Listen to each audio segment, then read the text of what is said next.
besar masyarakat kita memang masih percaya dengan hal-hal gaib. Meski kita juga telah lama mengenal teknologi dan ilmu modern, namun tak bisa dipungkiri ada beberapa lapisan masyarakat yang masih meyakini hal-hal klinik. Salah satunya adalah ilmu kebal, pesugihan, atau ilmu hitam lainnya yang bisa diperoleh dengan syarat-syarat tertentu. Salah satu syarat yang membuat bulu kuduk merinding adalah dengan merampok makam, entah untuk mengambil jasad ataupun bagian lainnya seperti kafan atau tali pengikat kafan. Meski tak masuk akal bagi sebagian orang, namun kenyataannya praktek perampokan makam ini masih terus terjadi. Dan inilah 7 kasus perampokan makam di Indonesia versi On The Spot.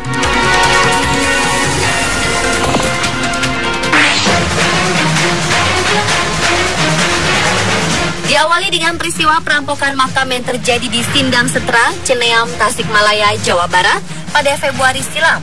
Saat itu warga gempar kala mengetahui salah satu kuburan di pemakaman desa setempat telah dibongkar. Makam tersebut adalah milik seorang ibu muda yang baru sepekan meninggal dunia. Aksi pembongkaran makam diketahui oleh kerabat korban usai berlatih qosidah Sabtu malam. Keluarga curiga melihat cahaya dan suara cukup keras di makam korban.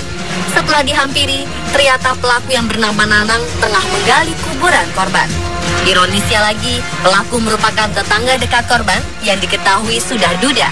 Di hadapan polisi, Nanang mengaku nekat menggali makam Rina tetangganya sendiri untuk mencari kesaktian. Berdasarkan arahan orang pintar yang jadi gurunya, Nanang hendak mencuri tali dan kain kafan milik Rina yang dipercaya bisa dijadikan jimat. Selain bisa menyembuhkan berbagai penyakit, tali pocong dan kain kafan jenazah perempuan yang meninggal mendadak dipercaya bisa dijadikan ilmu pelet. Jika terbukti tidak mengidap kelainan jiwa, maka Nanang terancam kurungan penjara atas perbuatannya.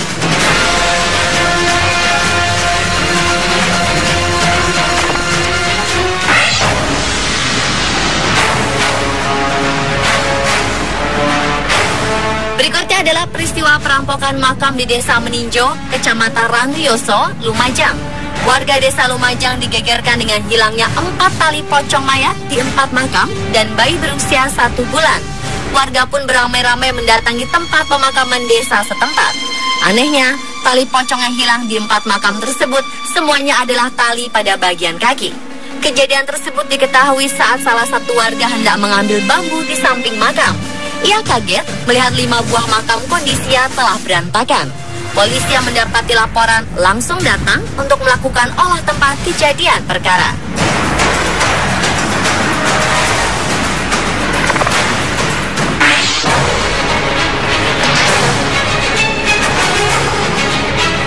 Tahun 2011 silam, kasus pencurian jasad bayi dari sejumlah pemakaman di Sidoarjo, Jawa Timur sangat meresahkan warga. Tak tanggung-tanggung, jumlah kuburan yang dibongkar terus bertambah hingga lebih dari 22 kuburan. Guna melakukan penyidikan, aparat gabungan dari Polsek Sedati dan Laboratorium Forensik Polda Jawa Timur telah melakukan olah tempat kejadian perkara. 22 buah makam yang dibongkar, diantaranya 15 terdapat di Dusun Bonosari, 2 makam di Dusun Alas Tipis, serta di Desa Semampir 5 makam. Namun berdasarkan laporan masyarakat, masih terdapat 2 makam lainnya di Kecamatan Waru yang juga dibongkar. Polisi menyimpulkan para pelaku sengaja memilih jasad bayi berusia 1 hari hingga 2 tahun. Untuk mengantisipasi berulangnya kasus serupa, warga Dusun Bonosari melakukan penjagaan. Selain itu, warga pun akhirnya meminta bantuan kepada pemuka agama setempat. Diduga kuat pelakunya adalah penganut ilmu hitam.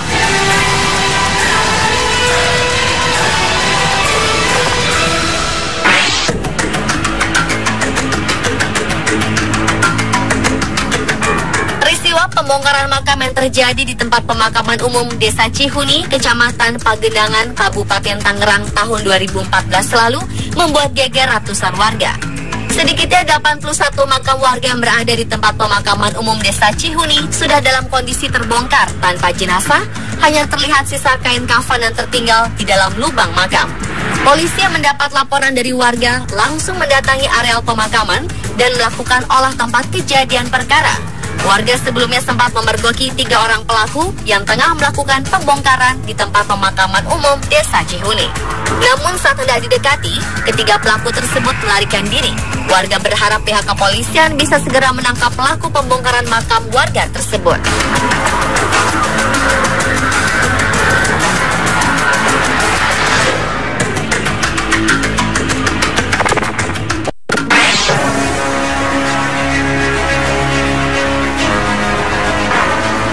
Selanjutnya adalah kasus perampokan makam yang terjadi di Cilacap, Jawa Tengah pada Februari 2013 silam.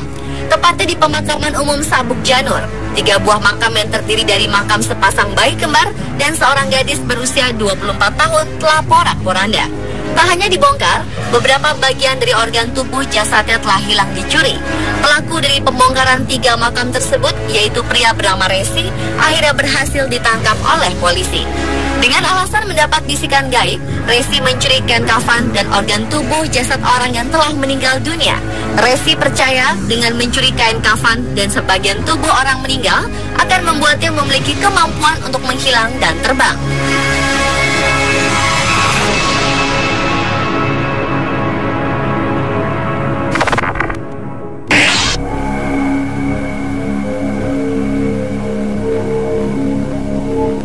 Sebuah makam di Kendal, Jawa Tengah dibongkar dan dicuri tali pocong jenazahnya. Warga Dukuh Norowito, Desa Rejo Sari pun geger karena peristiwa tersebut. Makam yang dibongkar adalah makam milik seorang wanita bernama Sumiati yang baru saja meninggal seminggu sebelumnya. Sumiati meninggal dunia pada Kamis malam Jumat Kliwon, tepatnya 10 Februari 2011. Kejadian ini diketahui setelah Sofyan, suami almarhumah, hendak berziarah. Untuk memastikan kondisi jenazah, pihak keluarga membongkar makam dan diketahui bahwa tali pocong di bagian kepala dan kaki telah hilang. Belum diketahui motif pencurian tali pocong jenazah ini, namun dugaan sementara pelaku mencuri tali pocong untuk ilmu hitam.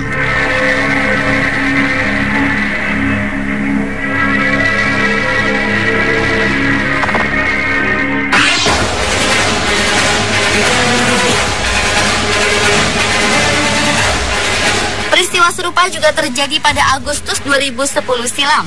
Makam seorang pria asal Banyuwangi bernama Sarpani menjadi sasaran pencuri. Makam Sarpani dibongkar orang tak dikenal setelah pemakaman. 3 tali pocong jenazah almarhum yang meninggal tepat Selasa Kliwon ini diketahui telah lenyap. Pencurian berbau mistis ini diperkirakan terjadi malam hari ketika warga sedang sibuk beribadah sholat tarawih. Pasca kejadian ini, makam Sarpani setiap hari banyak dikunjungi warga. Selain mendoakan almarhum, warga melakukan pengawasan di lokasi. Diperkirakan pelakunya adalah seseorang yang sedang mendalami ilmu hitam. Konon pelaku mempercayai kain kafan orang yang meninggal dunia di Selasa Kliwon bisa digunakan sebagai media menaikkan tingkat ilmu hitam.